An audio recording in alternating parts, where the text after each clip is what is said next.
এই জায়গায় অনেকগুলা আছে, এইটা সুন্দর। তাফা গরু পছন্দ হয়েছে নাকি? হুম, গরু তো পছন্দ হয়েছে, দাম বলেন। আপা এটা কিন্তু বাজারের সেরা গরু, বুঝলেন নি?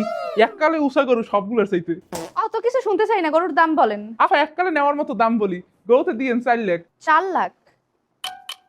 আম্মু আমি জানি তুমি কি ভাবতেছো, বুঝে শুনে দাম বইলো, এটা কিন্তু গরুর হাট, শপিং মল না। গরুর জন্য দাম দেবো 50,000। এই যে দিছে। আপা এটা শপিং মল না, লাখ লাখ টাকার গরুর বাজার, ঠিক মতন দাম কন। 50,000। এই মহিলা এখন শপিং মলের মতো এই জায়গাও দাম নিয়ে কেসলাকেসি করবে। আপা 3,50,000 দিয়ে আপনার জন্য 50,000 কমাই দিলাম। 52,000 দিব। আরে আপা এককালে কম হয়ে যায়। 53,000। আপা 3 লাখ নেন, এই দামে নিলে জিতবেন। 54,000। এই দামে কেমনে দেই? আচ্ছা আপনার আমার সব ঠিক আছে, 2,70,000 নেন। 55,000 দিবেন? পাশের দোকানে এই দামে দিয়ে দিবে। আরে আপা কেটা দেবে? আচ্ছা আপনি 2,30,000 দিয়েন। 56,000 টাকা। 2 লাখ, 57। 1.5 লাখ, 58,000। অন্তত 1 লাখ। যান 60,000 টাকা দিব। আচ্ছা নেন নেন। এই টুকটুকি গরু নিয়ে বাসায় আয়।